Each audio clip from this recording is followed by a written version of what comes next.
your heart. What would Karl Marx say? He said we need a clean breakup in the DSA. Well, they could spoil the lot, or we could bury the fakes. That's why we need a clean break in the DSA. We could split it apart, that old liberal charade. We need to break with the Dems and the DSA. If you want a revolutionary DSA.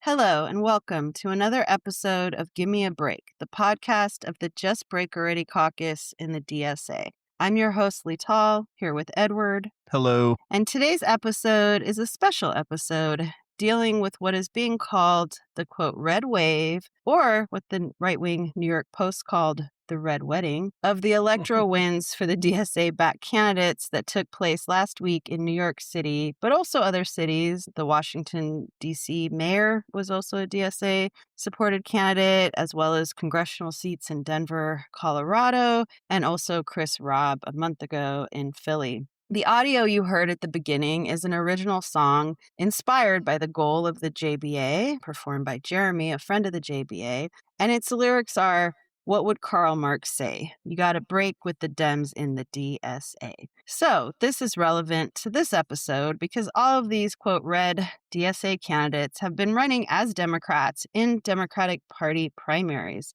And there's been a lot of noise in the media about how the establishment Dems have been flipping out in response and saying that the New York City mayor, Mamdani, is now directing the Democratic Party. He's controlling it on his model. But there's more to this story. Drone killer Obama and killer Kamala, infamous genocidaire, have both been having meetings and discussions with Mamdani in the recent period. For us at JBA, all the discussion of what direction for the imperialist Democratic Party really has nothing to do with the working class. In fact, both wings of the Democratic Party have only more austerity and anti-labor attacks in store for working people and the oppressed. So our guest today is Tom. Hi there. A New York City transit worker and supporter of JBA. He is also active in Transit Workers for a Fighting Union, which is a militant opposition in Transport Workers United Local 100. We invited him on today to talk about what is the real deal with how workers in New York City view these DSA Dems. What is the actual record of progressives when it comes to fighting Trump reaction and advancing the conditions of working people, Black people, immigrants in the city, and why the oligarchy, why the ruling class actually needs politicians like Mamdani and like AOC. So to be joy kills and burst the bubble of euphoria around the recent elections, let's talk about what these elections represented. Who voted, who didn't, and what do workers think about these electeds? Has the working class gone socialist? The truth is it was a very poor turnout. I think only 15 voted of the whole New York City Democratic Party electorate. And so on one hand, you had candidates like Daria Lisa Chevalier and Claire Valdez. They ran pretty woke campaigns, which would go against actually how Mamdani ran his campaign for mayor as focused on affordability and bread and butter issues. So these new candidates that got elected ran as pro-Palestine candidates against establishment Dems like Espaillat and Reynoso that are pro-Israel, and they've taken AIPAC money. And so we know Israel is extremely unpopular and the genocide of the Palestinians is unconscionable for many. But also another elected as part of this, quote, red wave was in Queens, the New York State Senate, Aber Kawas. And she will be the first Palestinian in history to serve in the New York State legislature. She was on Democracy Now! And she said, if you're saying deliver affordability, that you're against ICE, and if you're consistent and also saying that you're against genocide. These are the many ways that we are transforming the Democratic Party progressive voice to make sure it includes Palestine. So the party of genocide, remember it was Joe Biden that armed and enabled the genocide, is going to now include Palestine.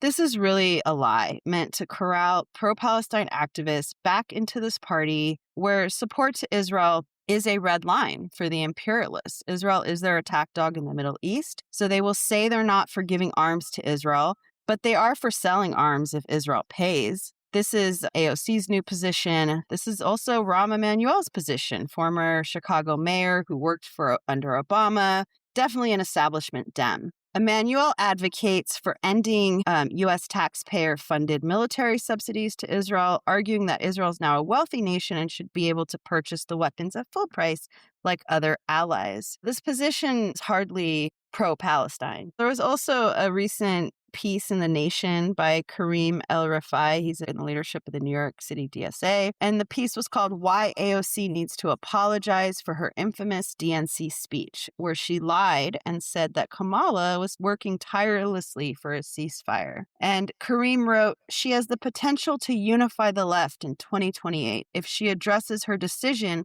in 2024 to carry water for people committing the most severe crime of the 21st century. To this day, this is probably the single biggest black mark on AOC's otherwise solid record on Palestine. So maybe, Edward, you can explain why this is a lie as far as AOC, but also why the DSA is actually carrying water for the people that committed the genocide in Palestine. Yeah, I mean, it's really funny. There's a lot of revisionist history going on. The purpose of it is to try to get people in a position where they're willing to overlook the many times that she took a side with the Democratic Party establishment on Palestine. There's the most infamous incident where there was a vote. I believe this was the first time she had to vote on the Iron Dome, funding for the Israeli Iron Dome system. She voted present and cried on the House floor about it. Right. More recently, of course, there was an amendment to a bill, which was actually introduced by Marjorie Taylor Greene,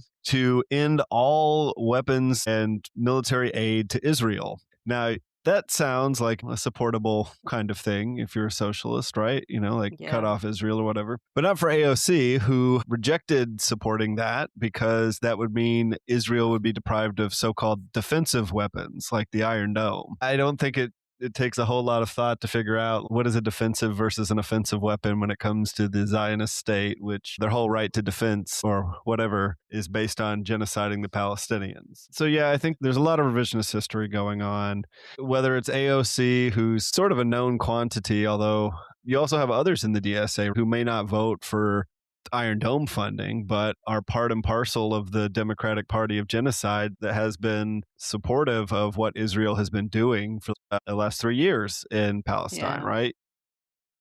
Yeah. Yeah. Because a lot of these candidates that won in New York City, I think also Melat Kiros in Denver, they wear keffiyehs. They say they're for free Palestine. I think that's true of Chris Robb too. The left presents it as like these are victories that are getting us closer to free Palestine. But the truth is the opposite. It's just bringing people back into the fold of the party that's literally responsible for the genocide. Yeah, window dressing. I just wanted to start with that because that has had a lot of commentary in the media about what having all these pro-Palestine electeds, what it represents. But again, AOC has been presented like that before. And her record has been the opposite. And Mamdani has retracted and gone back on a lot of his earlier support for Palestine and the cause of Palestinian freedom. But just to go back to the New York City elections, it was pretty low voter turnout, but who voted seemed like it was a lot of petty bourgeois types that now live in Brooklyn and Queens and Harlem. It really reflects the changes in the weight of the New York City electorate towards more liberal white petty bourgeois transplants. Most working people did not bother to vote. The recent elections also showed that these kind of old ethnic union-backed democratic machines are dying in New York City. There was this ad for Reynoso, who was the Puerto Rican Democrat running against Claire Valdez, and he was endorsed by Nydia Velasquez, who had that seat for maybe it was decades. For a long time, she's had that seat. Yeah. In the ad for him, it's like the logo of every major union in the city that endorsed him. The election wasn't even close. Claire Valdez swept him. This was also true when Cuomo was running against Mamdani. All the major unions backed Cuomo too. Obviously, that doesn't have really much weight and it doesn't translate into these union-backed candidates winning. Maybe, Tom, you can speak to like what the reaction to workers is, to coworkers, to these elections, why candidate like Reynoso can get so much union support that represents thousands and thousands of union workers in the city, but that doesn't translate to a win. Yeah, well, it's definitely true. I think a lot of workers, especially transit workers with whom I work, who are Black, Latin, Asian, white, from all over the place, and people that get up to make the city run every single day, they probably wouldn't listen to their own union leaderships in many, many cases, those recommendations. That might even be something that repelled them from voting for those people. Yeah. But certainly, yeah, we've noticed for a long time this huge gulf between the working class and socialists. And that gulf continues way up into to present day New York, where the DSA has very, very little traction. And some workers know that the DSA is socialist. Some people know that Mamdani was supported by them. But really, in the recent elections, I don't think I've met a single coworker who even voted. And these include some stalwart pro-Democratic Party workers who, hate Trump, hate the Republicans, but and I think the numbers confirm that. And afterwards, it was very, very tiny number of people that ended up voting in these things. But basically, yeah, what workers are seeing in these candidates is kind of the same form of progressive Democratic Party liberals that have betrayed working people in New York City over and over and over again. And I think the most common remark you hear, I'll hear often, well, what do you think of Mamdani? And the most common remark you'll hear is not a fan, not a fan. And everyone will have a range of different reasons for that, but they've seen broken promises, and they know in the recent strike struggles that have taken place that Mamdani has really completely failed the test of what anyone should consider to be a proper socialist response to strikes like the NISNA strike. The nurses were on strike, and that was when he chose to endorse Hochul, who was massively strike breaking against that strike. And more recently with the No More 24, these are the home care workers, mostly Asian immigrant women who've been working in some cases for decades, or a really long amount of time, 24-hour shifts where they're only paid $13 an hour. I know, you guys have covered this issue so well, and Just Break Already is really pushing this endeavor. But at that time, Mamdani had said he was going to support legislation to lower the work day. When he and was actually running just for stabbed them in the mayor. back, completely stabbed them in the back. For mayor, he promised that. Yeah, when he was running. More recently, the Long Island Railroad strike was vivid. Not even a single peep or word from Mamdani in support of the Long Island Railroad strikers. Even in DSA chats and stuff, you really feel as though they're sort of harking back with that strike in particular. But remember, it was Hillary Clinton who famously called working class Trump supporters the deplorables. There were people, you almost felt that there was an echo of that among the DSA supporters who felt this is a predominantly white, skilled workforce with good wages and pensions, and they're probably Trump supporters. So I'm not going to say anything in defense of them. And that's really what we're, as genuine socialists, what we're worried about, what we have to turn around is the socialists just, driving the wedge between the socialists and the working class even deeper by betraying the cause of socialism.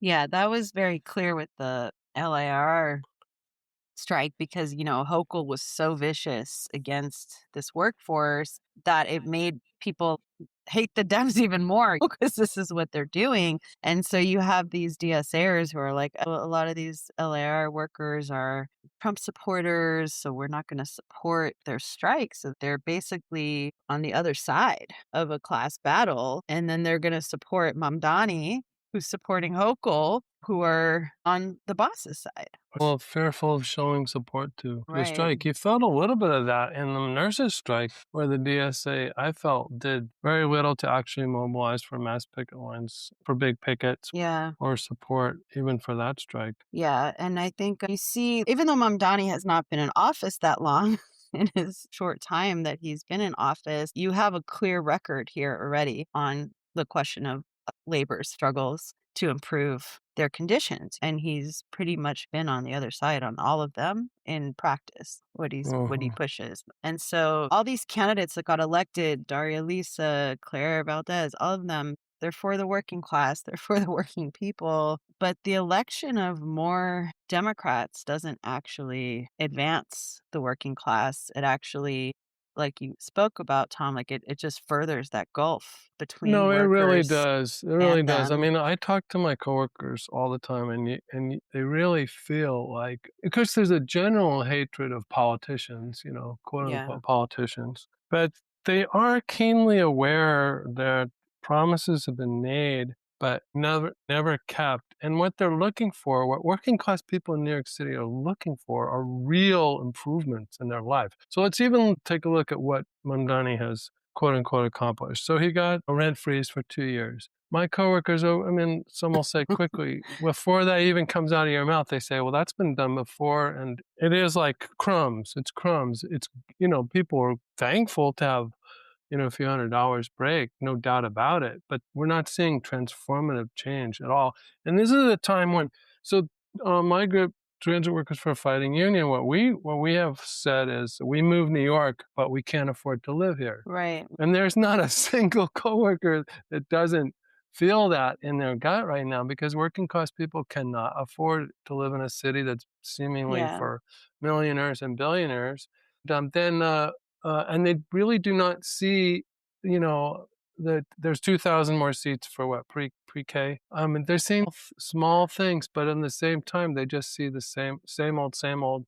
And they saw it in the De Blasio, they saw it in Eric Adams, and they've watched it. But working people really need serious improvements, not chump change. The people like the home care nurses, they need to be able to go home after working 8 hours a day and not starve. The working class in New York City is really hurting, and you can feel it. You feel it even more now after the war, and with the inflation ramping up.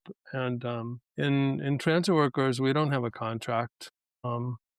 Long Island Railroad, they were working without a contract for 3 years. You'd think maybe that would soften Mamdani or the DSA to them, but they didn't get the support that they needed. And a lot of that's because of this Democratic Party loyalty of the trade union bureaucracy, who just is trying to maneuver between different candidates to get a few more crumbs out of the Democratic Party. We need a total independence from both of the racist imperialist parties. There's no doubt about it. We talked about this on our last podcast we did on labor notes, but just this connection of fighting for break of the DSA from the Democrats and their support to Democratic Party politicians, electeds, but also in the unions, the need for a break with the trade union bureaucracy from the Democrats as well, and the connection between those two things as far as the state of the working class in the city. For sure. I was at Labor Notes too, and I went to a workshop called Power in the New York City Mayor's Office. What can labor win? And it had 4 or 5 panelists. I don't think any of them were workers. I could be wrong. They were all union staffers, and also, generally, I think DSA supporters. And got up and talked about these various labor battles that Mamdani has been on the other side of, and it really burst the bubble. Mamdani mania was completely burst. But I made a point afterwards to one of the staffers for DC 37. The Mamdani's budget was recently, he reconciled the budget by postponing, I think it's like 1.2 or 1.6 billion dollars of pension payments for city workers. At the same time, they talk about how much they're taxing the rich. Well, the only thing they got was a pied-à-terre tax for luxury apartments of $5 million or more that are vacant. Some of those pied-à-terres should just be taken over to house the homeless. But if you just do the numbers, that means workers are paying 3 times more to balance Mamdani's budget than the billionaires are paying, or the Right. millionaires and billionaires. And they didn't have a response to that. But we've seen this before, especially in times of crisis like the 70s fiscal crisis. The way that New York City got bailed out was by going into the teachers and transit workers and construction workers and everyone else's city workers' pension funds to bail out the city. And we're sort of seeing that coming down the pike right now too. So can you explain that a little more? Why isn't there more anger about this, about them freezing it? Is the argument like in a few years they'll put it back in?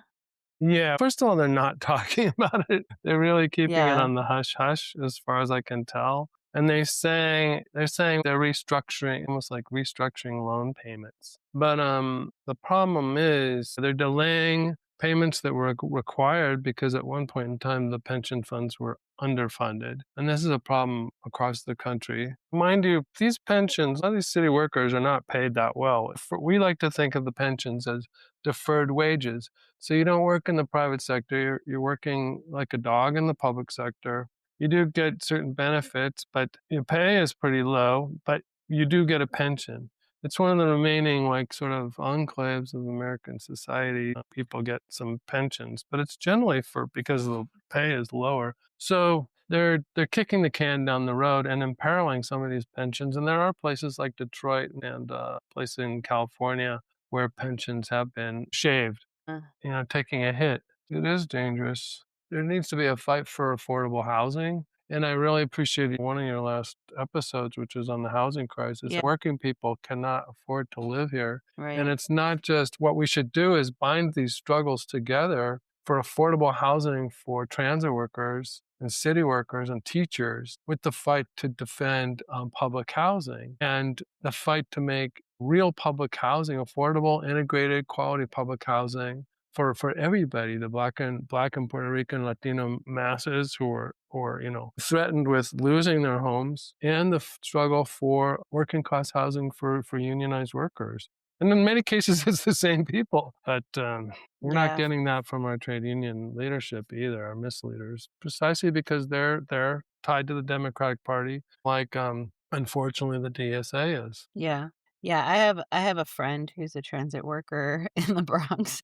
I asked him if his coworkers were talking about the elections right after the quote red wave, and he said that none of his coworkers could even vote because they don't live in New York City, which is just to your point, Tom, for vast majority of working class people in New York, they cannot live in New York City. They commute long distances. No one was talking about it. What they were talking about was Tucker Carlson leaving the Republican Party, and both parties suck, basically. So that kind of captures what you were talking about, like with housing. I think that is a part of it too. The unions can endorse whoever they want, but the sellout leaderships haven't been fighting to make it so that working class people in New York can stay in New York and don't have to move further and further out. You spoke about Mamdani's role in the niceness strikes and the strike and the LAR strike. There's always like kind of deja vu with this stuff. Like when AOC got elected, it was like, oh, we have a socialist. She's working class socialist candidate. It was like so much euphoria about her. And then what did she and other quote squad members do when it was a railroad strike posed? They worked with Biden to spike it. So maybe Edward, I don't know if you want to talk a little more about that, because I feel like a lot of people don't know about that now than a minute ago, but it was a pretty significant thing when it happened. I think it was almost 4 years ago now. The conditions for railroad workers are and remain pretty horrible. These guys are working long hours. They're subject to being summoned at any time to go hop on a train, and who knows how long you're going to be out for, right? And the main question was just getting something as simple as sick days for road workers. They didn't have sick days in their contract. And because railroads are such a central industry in the United States, where so much shipping within the U.S. goes by rail, they are subordinated to the government under this Railway Labor Act. When the companies refuse to budge on this at all. The contract negotiations ended up getting kicked all the way up to the federal government. There were all these scare stories in the bourgeois press, right? Like, oh my God, if the railroad workers go out, food's not going to be on the shelves and all this stuff, right?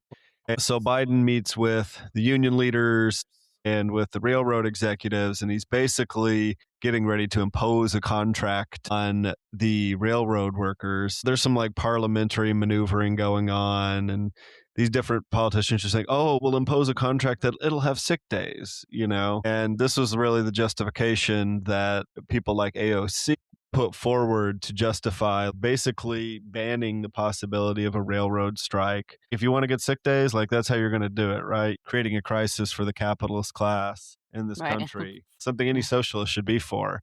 Is giving the bourgeoisie a big crisis they have to deal with in a way that empowers and strengthens the working class, but not the socialist congresswoman from New York City who instead voted to impose a contract and ban the strike from happening, giving Biden a big win at the time when he needed him. Right. Railway workers, they're still pissed about that. And they're just furious that they can't use their strike weapon, which is the only real weapon the labor has. And they had jumped through every possible hoop to get to the point where they can strike under the Railway Labor Act, which, believe me, it takes years to jump through those hoops. And then it's the Democratic Party, friend of labor, Biden, and the rest of the party who knifed them in the back when they had one chance to actually win a battle. They still don't have sick days. The Democratic Party greased the skids for them to go back, not to be able to strike, saying, oh, it's all going to work out. And then no real improvements can be made. Yeah. Yeah. Maybe we can talk a little about the DSA left. Everyone knows the DSA right is like all about running as Democrats, realigning the Democratic Party. But what about the DSA left, quote left? You have like the Marxist Unity Group, the Emerge Caucus, and others that claim to be for class independence, for working class party. But they're literally managing the campaigns for some of these Democratic Party candidates. You have Maoist caucuses like the Liberation Caucus. I just saw a picture of Black Red Guard. He's on Twitter. I don't know what his real name is, but anyways. But he's in St. Louis, and there was a whole picture of him with Cori Bush, who's another Democrat who I think she lost her seat, and now she's trying she was get it primaried. again. Yeah. So, like, from our perspective, there's really just like an across the board on the DSA left, a total failure to maintain any kind of minimum standards necessary to actually advance struggles of the working class as a force for itself. I think MUG is like one of the most contradictory because between what they say their program is and what they do with these campaigns. And so after these elections, a number of people, not just us, but other people too, were pointing out that there seemed to be like an obvious contradiction for MUG, and they were posting stuff on Twitter. And so MUG replied that the DSA passed Principles for Party Building in 2025 to affirm our independence from Democrats. Anti-socialist ballot line laws can't deter us from using elections to build mass socialist organization. Instead, democracy and independence, markers of a true party, protect us from the Dems. So they're saying that they're going to use Democratic Party ballot lines, but that because they stand for independence from the Dems, that in itself will give them protection from the Dems. And we joked on JBA's Twitter that it seemed like Mamdani's protection has definitely worn off since he's the biggest promoter of a rebranded Democratic Party. I don't know how many people got the joke, but it's just so ludicrous. Mamdani has literally said that his goal is, quote, we need to have a Democratic Party where working people can look at it and they can see themselves. So that's like kind of crazy, the kind of devices they have to use to justify what's clearly the opposite of class independence. And then they also argue that progressive DSA candidates can run on the Democratic Party ballot line, but they don't have to follow discipline of the Democrats, and that doesn't really mean anything. And I think like with these elections, it's so clear that that's totally false. Daria Lisa Chevalier, she had been an activist with the pro-Palestine encampments at Columbia, and she had tweeted appropriately, "Fuck Kamala Harris" during the height of the genocide. But to run as a Democrat, she had to make like a groveling apology and saying that as a Black woman, she knows how important it would have been to have Kamala as president. There goes being pro-Palestine. And we've seen this with candidate after candidate, that there are these red lines. And, if your whole thing is to like refurbish, rebrand, rebuild, the Democratic Party, as quote progressive and, for the working class, you're not going to be anti-imperialist. You're not going to be pro-Palestine. There's You're no not, way you you're not going to can. be pro-working Right. class. You can't be any of those things and be a representative of, one of the main parties of U.S.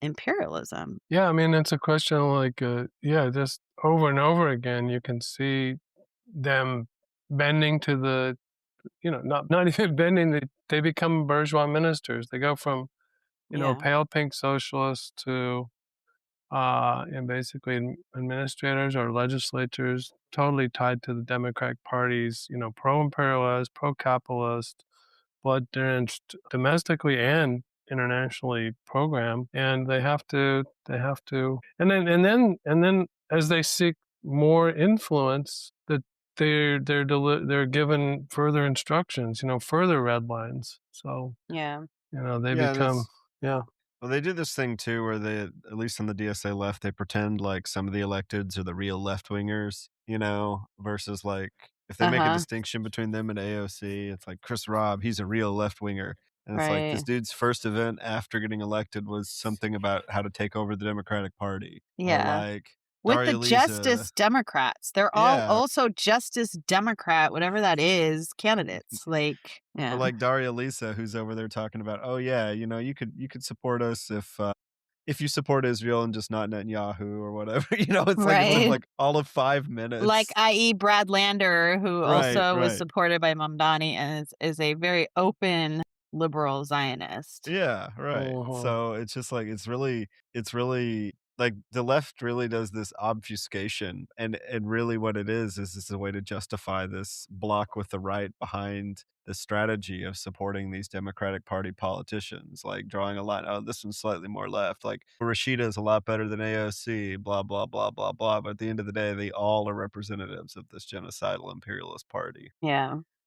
I think you really could see the DSA left like in the last year or so after Mamdani's election, and now reinforced this couple weeks ago. They really moved to the right. Yeah. Like, they were capable of talking a lot more in line about we need a workers' party, we need independence of the Democratic Party. But when they see this these electoral wins, it really is like giving candy to babies. They're all over it, and they justify it as this is really a clever maneuver we're doing. They see it as a great success when it's actually just putting a ball and chain to the DSA, that these electeds, to actually make a breakthrough with the working class. And to win over the working class, let's just make this clear. You have got to be opposed to Democratic Party liberalism. You've got to present a program of complete independence from both Democrats and Republicans, and have a bold, program of fighting to make some serious gains for the working class. Because the workers see right through Democratic Party politicians in general. I'm not saying across the board, but they're doing a rebranding the Democrats for a purpose, and I think they know the utility of candidates like the ones who just won. They're the only way that they're gonna claw their way back into power if they can get there. Yeah. There's another DSA supported candidate, Melat Kiros, who won her primary in Denver, Colorado. And a number of people have commented, and I agree with this, that these woke DSA candidates that won in New York City, that doesn't win nationally. And the area where Claire Valdez won is literally called the Commie Corridor. It's District 7, and it includes like Long Island City, Ridgewood, and Queens, Greenpoint, Williamsburg, and Bushwick, and Brooklyn. And like the New Yorker magazine called this area by many measures home to the most left-wing voters in America. I'll also note that these are some of the most gentrified neighborhoods in New York City, where many Black and Latino families have been pushed out, and areas where Zoran's trying to privatize public housing, where this is what's left of any kind of affordable housing for working class people is the projects. And so now you have Melat's win in Colorado, and the argument is, oh, it's Colorado, so the DSA can now win anywhere. It's not just the commie corridor. So maybe Tom, who has some with Denver, can maybe help explain what's going on here, why it's not like such a shock. Or Denver's pretty recently pretty become a liberal, pretty consistently blue part of Colorado and part of the region. And you're just talking about the Democratic primary, and her opponent, Miss Diana DeGette, had been in there for 15 terms. 15 terms, and she was probably politically not a whole lot different, but I mean, no one was getting anything from DeGette. And so along comes Melat, and I'm sure she galvanized enormous support from a lot of people. I grew up in Denver, and I probably have a lot of relatives who were very excited to have someone that wasn't part of the Democratic Party machine. She was a corporate attorney who got fired for writing a letter for students who were protesting Palestine. So she had a little street cred, no doubt about it, and she has the talking points of a lot of DSA Democratic Party candidates, saying they're for Medicare for all, for more housing and things like that. So it's not too surprising. She was endorsed by Sanders. I think it would be a stretch to say that she was garnering any support from the working class, garnering much of any support for the working class in Denver. It was a pretty petty bourgeois area there in central Denver where she was running. But I think we might see similar wins in different enclaves around the country. But it's not gonna help in and of itself help build bridge the gap between socialists and the working class, which is where the social power exists to really fight for not only gains, not only meaningful reforms, but for revolution, for a real change. I think there's this problem of looking to electing progressive Democrats as the way to save the working class, as opposed to actually fighting to win battles win working class battles. You know, the JBS strike in Greeley is a perfect example. Greeley's very close to Denver. It's like an hour away. But what did Denver DSA do during the JBS strike? Well, they didn't mobilize their members to go out and help reinforce the picket lines. They instead were busy doing all-out mobilizations to get Melat elected. For all of the talk of stopping ICE and defending the unions, two questions that were tied together and posed during the JBS strike at Greeley, they didn't do anything but tail bureaucrats who sold the strike out. JBS traffics and immigrant labor so it can impose the worst slave-like conditions on the union. It leans on ICE if it needs it to do its dirty work. They also work with Trump for worse conditions. So a win during that strike would have had a huge impact for immigrant rights and for labor conditions. But again, rather than build support for an actual live strike in defense of immigrant workers, DSA put all of its efforts in getting Democrats elected. Yeah, I think we've seen that throughout. If you've been in the New York City DSA in the last period, I mean, everything was all out. Everything was completely consumed by these elections. And they also, I think, sent people from New York to Denver too to help Melat win as well. But then when you have these strikes like in Greeley, I was in Greeley, DSA did not organize mass pickets to bolster that strike. So they'll mobilize, knock on thousands of doors and do all of that to get Democrats elected. But when there's actual class battles right there, their whole strategy is to just cheerlead the bureaucrats who are selling the struggle out, because the bureaucrats have the same strategy. Get Bernie Sanders to write a letter, get the Democrats to do the right thing, to put pressure. And none of this equals improving the conditions of the working class. You see that very clearly. We saw that with the niceness strike, which we talked about earlier. But DSA could have built mass pickets, but instead, everything they were doing was sending thousands to Albany to lobby Hochul. But the way to fight Hochul was to win the niceness strike. But Zoran was endorsing the strike breaker of that strike. The DSA is like totally beholden to Zoran.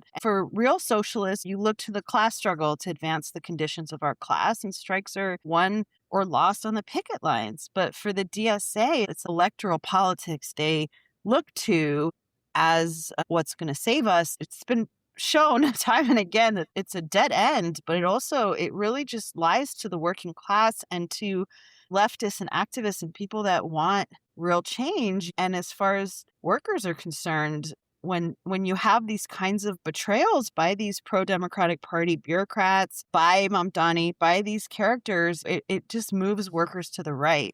It's the opposite of helping the working class. That's definitely true. I mean, workers are looking very carefully at who says what and what do they do. In those battles, the DSA is not doing what it should. I know there are people, there are socialists in the DSA that we need to win to the side of breaking completely with the Democratic Party and bringing them to actually bridge the gap between socialists and the working class. But they're never going to get that with this link with the Democrats. Yeah. I guess it's kind of like this. First, we'll get all these Democrats elected, and then socialism will be dominant, but it never works that way. In reality, there's plenty of evidence for that not working. The other thing you get in these elections that the DSA left talks about is how to hold these electeds accountable. What's the likelihood of them betraying once they're in office? How do we prevent that? There's a lot of discussions on Twitter, especially about this. Recently, New York City DSA put out a critique of Mamdani, probably the first ever, of him. He was going to hire like 600 more NYPD officers. And so, I think literally the day of the budget, Mamdani announced he wasn't going to hire them, which is good. It's good to not have even more cops. It was a big ruse.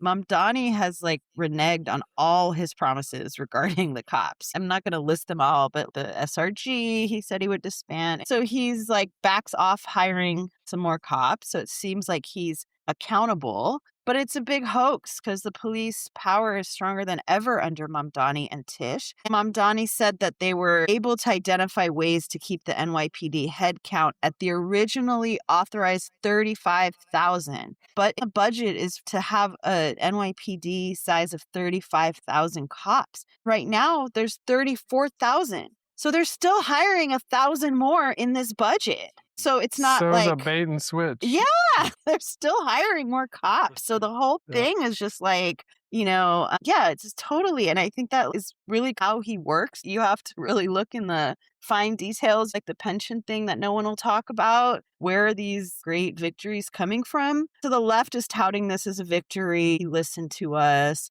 But the bar is so low. On this question of being held accountable. And the co-chair of the New York City DSA, Grace Mauser, was quoted in The Gothamist today when they asked her what she made of Mamdani's reversal on hiring more cops. She said, "I think it says that the mayor does have a core of socialist values that he is ready to return to." And it's is that acknowledging that he has departed from his core socialist values? Yeah. I thought we're living under socialism in New York City. I don't understand that. But they have to go to such lengths to try to portray this guy as some opponent of the oligarchy, as some socialist who's gonna get us all these great things. And it's so far from the reality. Totally far, especially, with the housing. Yeah. Where he's pushing through this disinvest and, disinvest, privatize, and demolish public housing. And then he goes and has these fake NYSHA in the neighborhood meetings, Right. Yeah. And they're real slick. On the trade union front, some of the DSA left are trained union bureaucrats, like at Labor Notes. They train them how to sort of repackage sellouts. Like, for example, they depicted the strike in Greeley as being a great victory. The accountability thing always comes up around the DSA left. Right now, they're feeling the wind in their sails. They've got all these new people elected to Congress or dog catcher or whatever. It was just funny because I saw the other day Sarah Milner, who's a member of the NPC or supporter of Reform and Revolution, tweeted out something like, all of these new socialists in office need to stand in defense of the prairie land defendants, which, yes, of course they should. But the reality is, I do not see that happening. But people should put pressure on them, come out in defense of the prairie land protesters, because this is another one where the situation right now is these guys are getting railroaded to prison for opposing ICE. Mm-hmm. Like 30 to 100 years in prison. Right. It's ridiculous. Yeah. And we've seen the accountability stuff come up before on the left, and there's always a lot of noise about it. But then at the end of the day, it never goes anywhere. There's an opportunity here to try to make it go somewhere, right? We don't think we can actually hold these guys accountable, but the only way to find out is to actually try it. So, like, yeah, call on them. All these people who got elected, they should call for the immediate release of the prairie land defendants. All these people are innocent. They should be freed. Like, that's what socialists would do. Exactly. When the Philly election happened, the DSA left promoted Chris Robb as so radical, so left, because he was for freeing Mumia Abu-Jamal, who's a former Black Panther framed up for killing a Philly cop and has been in prison for over 4 decades. And what has he said about Mumia? I looked it up, and he signed one letter that was from the Philly DSA to the Democratic Party Governor Shapiro, that Mumia be released due to old age and poor health. I don't think the letter even said that Mumia was innocent. It definitely didn't say anything about the crimes of the Democrats in railroading and persecuting Mumia and the MOVE organization. But, this guy, Chris Robb, has been on the Pennsylvania Board of Representatives for 10 years, and I'm not aware of him doing anything for Mumia in those 10 years. But yeah, he should advocate for Mumia. Again, what side is he on? Now he's going to be in Congress. So yeah, he should fight to advocate for Mumia's freedom. He should call to open all the police archives. So many secrets, especially in Mumia's case in Philly and Pennsylvania, and call to jail killer cops. If any of these people are any kind of socialists, they would fight for those things. And if they don't, then you know what side they're on, and it ain't ours. For a lot of the DSAers, they'll say this stuff during election time, but then that's not the thing they push. It gets dropped, basically. For sure, with Prairie Land, with Mumia, there really should be pressure put on these supposed socialists to actually fight against these state persecutions. I guess the question that you always get is, well, what do you do? If these electeds aren't going to save us, if we shouldn't run on Democratic Party ballot line, what do we do? Because the system is so rigged against independent candidates, against third parties, whatever it is. And it's usually argued that this is really the most practical way to have mass politics or to get people involved. What is the answer if this isn't it? Well, I think we absolutely have to support candidates that are genuinely independent of the Democratic Party, ones that want to see a polarization along class lines with independent socialist candidates. And I think there are a number out there that should be supported, like Sawant in Seattle and Easton here in New York City, Hershey in Chicago, and Disney in Rhode Island. DSA is actually running a candidate independent of the Democratic Party. And I really appreciated the recent episode with her on it. And it was really, that's what we need to do. Have real socialists running for office that aren't aligned with the party of blood-drenched U.S. imperialism. Yeah, and I think also it is important to have independent candidates to show that it's not like impossible, but also whole DSA big tent, what binds the left and right together is this conception that socialism is going to be built through electing people to office, and we don't think that's true. We know that's not true. And for us, we use elections to propagate our ideas and advance the struggle to build a socialist Marxist pole against both the DSA defenders of Democratic Party liberalism and also the reactionary MAGA opponents that a lot of the working class looks to as well. We use these campaigns that we support to really build confidence in the working class and amongst the oppressed to struggle under their own independent banner. That is not only possible, but really the only way to advance. And like Marx said, our politics must be working class politics. The Workers' Party must never be the tag tail of any bourgeois party. It must be independent and have its own goal and its own policy. That's a legit Marx quote, even though all the caucuses and the DSA call themselves Marxists and support the opposite of that. But that is actually what Marxism is about. It's really fundamental. I think that's exactly right. It's the unity behind this parliamentary road to socialism with the Democratic Party. This is an impediment to getting anything workers need right now to defend themselves, to better their position. What has it meant to actually have these so-called socialists in elected office in New York City? It's meant privatization of public housing. It's meant Tisch gets kept on as police commissioner. The SRG continues to exist. It means terror by the police. So not much change there before so-called socialism came to New York City. It means immigrant home care workers work 24 hours a day. In all of these different struggles that have come up where some elements of the DSA left have reacted to these injustices or these struggles that are going and tried to chart even just a slightly different course than what the Mamdani administration and all these elected DSAers have been arguing for, they come up against the roadblock. And that roadblock is if you get out of line, you threaten unity behind these elected Democrats. And this whole organization is built around the idea that the more of these guys you have, the closer you are to socialism in some way, shape, or form.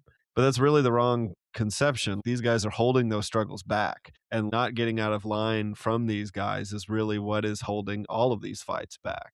And that's something that has to be fought against, not just on the electoral arena, but in every different arena that DSAers are involved in. If it's labor, if it's immigrant defense, if it's anti-imperialism, this is an anchor around the neck of the DSA. There are independent working class alternatives that we support. I think Tom mentioned Sawant in Seattle or Easton here in New York City. We canvass for them and do what we can because we do want them to have a good showing. And also we use those in the working class to try to provide a true alternative. But there's also just so many struggles going on right now that the DSA should really be fighting as opposed to just total liquidation into electoralism. There's the fight against Mamdani's privatization of the projects. The fight against New York PD terror is all the time in New York City. The DSA should be fighting for justice for the families of those killed and terrorized by the NYPD. There's a court hearing on next Wednesday on July 8th for Jabez Chakraborty, who was the youth who the cops shot as he was having a mental crisis. Mamdani applauded the cops for doing a good job. Not only are the cops not facing charges, but Jabez is charged and he's still facing charges. And so there's a court hearing. And I think maybe the Racial Justice Working Group is trying to mobilize for that court hearing. And that is good.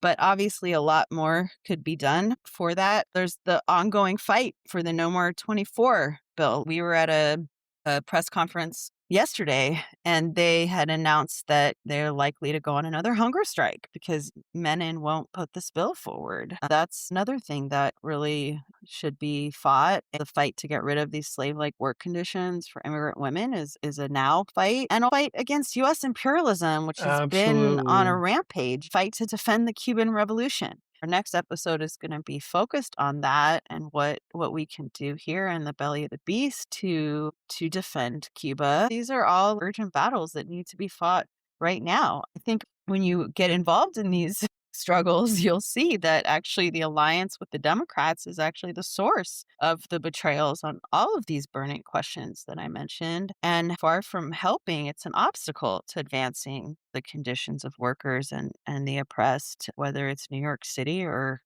Denver or Philadelphia. Fighting for a break with this losing cycle of supporting progressive Dems that just turn around and stab you in the back is really crucial to be able to go forward. I'm really glad you added the point about how these fights are interconnected, the fight against U.S. imperialism and the fight against, the fight for labor rights here at home and the fight for Puerto Rican independence, the fight against the war against the imperialist slaughters in the Middle East, fight for Palestinians. All these are red line issues for the Democratic Party, the real people that run the Democratic Party. And I think in the DSA, the Just Break Already caucus are really the only people really clearly and forcefully calling for a clean break with the Democratic Party.